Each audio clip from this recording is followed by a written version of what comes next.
कि न थके हैं पाँव कभी, न ही हिम्मत हारी है।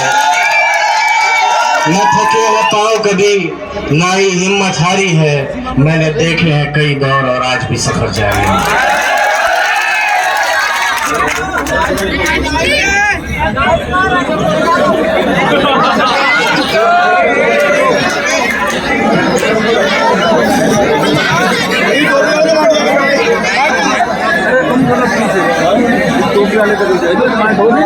स्टेज पर सभी समाजवादी पार्टी के नेता साहिबान,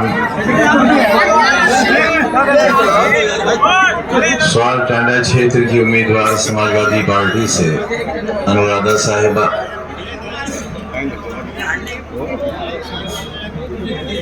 सभी धर्म, सभी जात और हर किस्म की सोच और फिक्र के स्टेज पर और मेरे सामने बड़ी तादाद में नौजवानों, बुजुर्गों और वो बहुत मासूम छोटे छोटे बच्चों जिनके हाथ में कलम देने की ख्वाहिश ने हमें जमीन से सलीब तक पहुंचा दिया, यानी फांसी के तख्त तक। जिन कोठरियों में हम दोनों को रखा गया था, आप में से कई साथियों ने हमारी वो कैद और कैद की वो सख्ती खुद जाकर देखी है। ये एक ऐसा भयानक मंजर था जो हम पे गुजरा और आपने देखा। अंग्रेजों ने ये कोठरियां उन लोगों के लिए बनवाई थी जो या तो अपराधी थे या एक अपराध कर रहे थे मुल्क की आजादी की लड़ाई का। हिंदुस्तान आजाद हो, गुलामी जाए और लोगों की हुकूमत कायम हो। एक ऐसी सरकार जिसे लोग चुने और जो लोगों की सरकार हो। वहां किसी एक का हुक्म न चले, मजहब के नाम पर, धर्म के नाम पर, जाति के नाम पर इंसान को इंसान से लड़ाया ना जा सके, किसी का सर झुकवाया ना जा सके, किसी को जलील और रुस्वा ना किया जा सके, किसी बाप और किसी मां को इस बात के लिए मजबूर न किया जा सके कि या तो उसकी बेटी महलों की स्याह दीवारों में अपनी असमत लुटवाकर दम तोड़ दे, या मां बाप अपने ही घर में गड्ढा खोदकर अपनी बेटी को जिंदा दफन कर दें।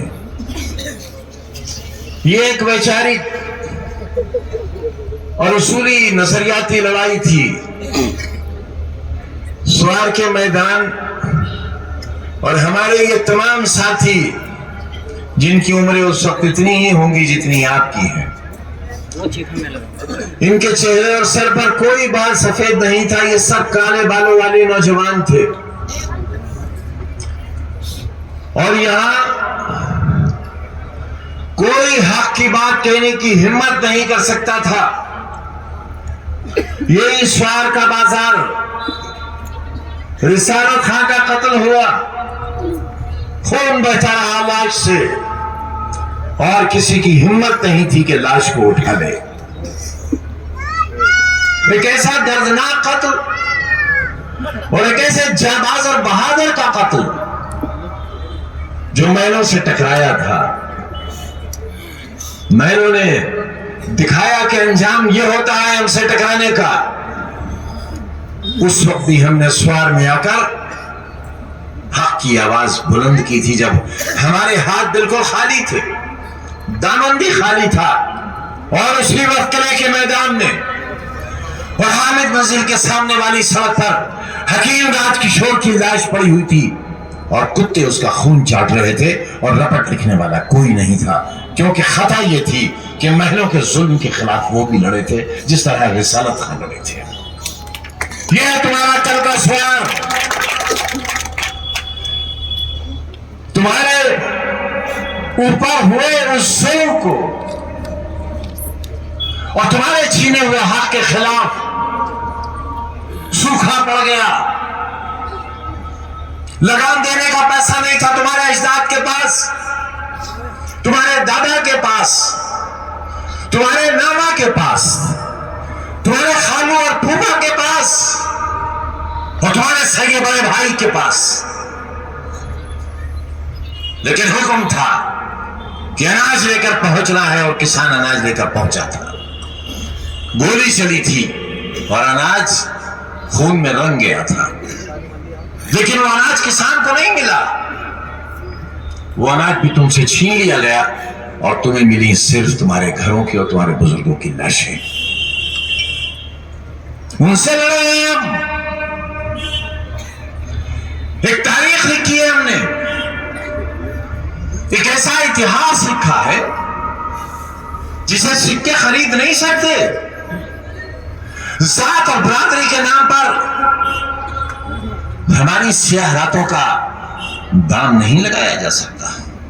जो हमने खोया है, मैंने, मेरी अहलिया ने, मेरे बेटा ने और खास तौर से अब्दुल्ला ने, मेरे अहबाब ने, मेरे सियासी दोस्तों ने जो आज भी बिजनौर की जेल में हैं, दे सकते हो हिसाब?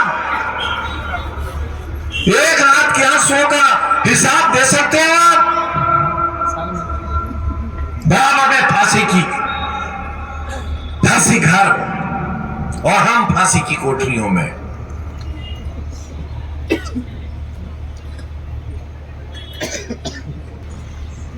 ये गुजरी है हम पर, लेकिन सौदा तो नहीं किया तुम्हारा। बेचा तुम्हें, तुम्हारा सर झुकने दिया कहीं? छीन ली 2 बार तुम्हारे विधायक की मेंबरशिप, इसलिए कि अभी कोई माई का लाल 150 करोड़ के हिंदुस्तान में अब्दुल्ला को इसलिए नहीं हरा सकता कि अल्लाह का सबसे पसंदीदा नाम है।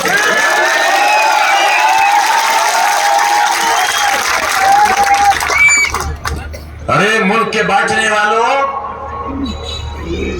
रिश्तों को बांटने वालों, क्या पार्लियामेंट हमने हारी है? वाह!